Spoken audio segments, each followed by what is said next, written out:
সম্মানিত শ্রোতামণ্ডলী, মহাগ্রন্থ আল কোরআনের ধারাবাহিক তাফসিরে আজকে ইনশাল্লাহ আমরা পবিত্র কোরআনের সূরা আল ইমরানের ২০ নম্বর আয়াত নিয়ে আলোচনা করব।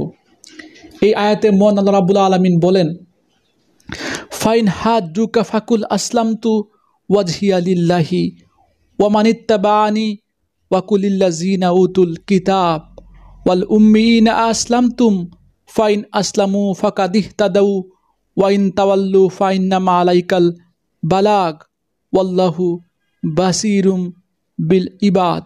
যদি ওরা তোমার সাথে এ ব্যাপারে কোনরূপ বিতর্কে লিপ্ত হয়, তাহলে তুমি তাদের বলে দাও, আমি এবং আমার অনুসারীরা সবাই আল্লাহর কাছে আত্মসমর্পণ করে নিয়েছি। অতঃপর যাদের আল্লাহর পক্ষ থেকে কিতাব দেয়া হয়েছে এবং যারা কোনো রকম কিতাব না পেয়ে মূর্খ থেকে গেছে, তাদের সবাইকে জিজ্ঞাসা করো, তোমরা কি সবাই আল্লাহর কাছে আত্মসমর্পণ করেছো? হ্যাঁ, তারা যদি জীবনের সর্বক্ষেত্রে আল্লাহর আনুগত্য মেনে নেয়, তাহলে তারা তো সঠিক পথ পেয়েই গেছে। কিন্তু তারা যদি ঈমান থেকে মুখ ফিরে নেয়, তাহলে মনে রেখো, তোমার দায়িত্ব হচ্ছে কেবল আমার কথা পৌঁছে দেয়া। আল্লাহ তাআলা বান্দাদের কর্মকাণ্ড নিজেই পর্যবেক্ষণ করেছেন। আলহামদুলিল্লাহ, চমৎকার একটি আয়াত। এই আয়াতে দুটি গুরুত্বপূর্ণ বিষয় ফুটে উঠেছে। এক, যারা আল্লাহর কাছে তার জীবন ব্যবস্থা আল কোরআনের কাছে পরিপূর্ণভাবে আত্মসমর্পণ করবে, তারাই সঠিক পথ পাবে, তারাই জান্নাতের পথ পাবে। দুই, আল্লাহর বার্তাবাহকদের কাজ হলো মহাসত্যবাণী আল কোরআন চাপিয়ে দেয়া নয়, বরং এই মহাসত্যবাণী পৌঁছে দেয়া। এই দুটি গুরুত্বপূর্ণ বার্তার মধ্যে আল্লাহর কাছে আত্মসমর্পণ নিয়ে কিছু কথা আমি বলবো। দেখুন, আল্লাহ রাব্বুল আলামিন আমাদের সৃষ্টি করেছেন, তিনি আমাদের মালিক হিসেবে আল্লাহ রাব্বুল আলামিনের প্রতি আমাদের দায়িত্ব হচ্ছে তার কাছে পরিপূর্ণভাবে আত্মসমর্পণ করা।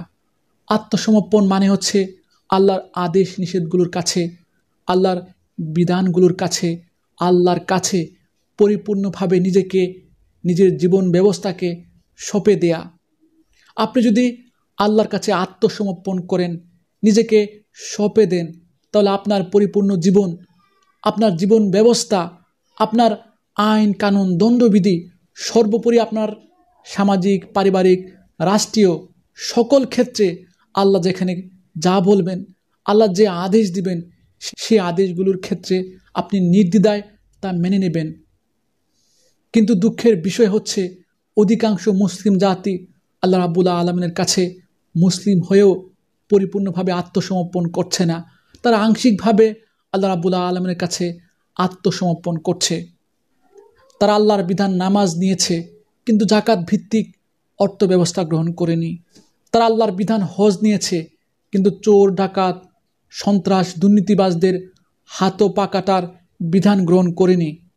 তারা আল্লাহর বিধান পশু কুরবানি নিয়েছে, কিন্তু ধর্ষণ, অবৈধ সম্পর্ক বা জেনার বিচার, 100 বেত্রাঘাত বা পাথর নিক্ষেপ করে হত্যা, তা গ্রহণ করেনি। তারা আল্লাহর বিধান বছরে 2টি ঈদ উদযাপন নিয়েছে, কিন্তু হত্যার বিচার, খুনিকে একইভাবে মৃত্যুদণ্ড কার্যকর বা 100 গরু সম পরিমাণ জরিমানা যা আল্লাহ রাব্বুল আলামিন ফরজ করে দিয়েছেন, তা গ্রহণ করেনি।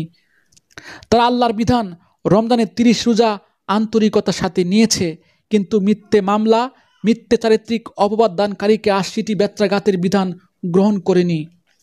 ঠিক এভাবেই মুসলিম জাতি আল্লাহ রাব্বুল আলামিনের প্রতি ব্যক্তিগত ইবাদতগুলোকে গ্রহণ করেছে, কিন্তু রাষ্ট্রীয় ইবাদতগুলো, রাষ্ট্রীয় আল্লাহ রাব্বুল আলামিনের আহকামগুলো, আইন কানুনগুলো মুসলিম জাতি গ্রহণ করেনি। রাষ্ট্রীয় বিধানের ক্ষেত্রে আল্লাহর কাছে আত্মসমর্পণ করেনি।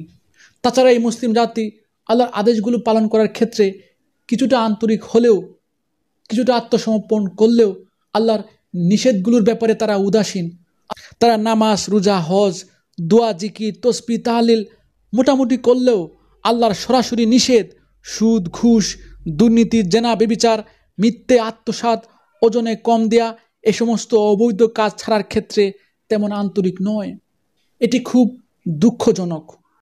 যাই হোক, আল্লাহ রাব্বুল আলামিনের কাছে দোয়া করি, প্রার্থনা করি, আল্লাহ রাব্বুল আলামিন যেন আমাকে এবং আপনাদের সবাইকে তার প্রতি, তার আদেশ নিষেধগুলোর প্রতি, সর্বোপরি তার বিধানের প্রতি আত্মসমর্পণ করার, পরিপূর্ণভাবে আত্মসমর্পণ করার তৌফিক দান করেন। ধন্যবাদ।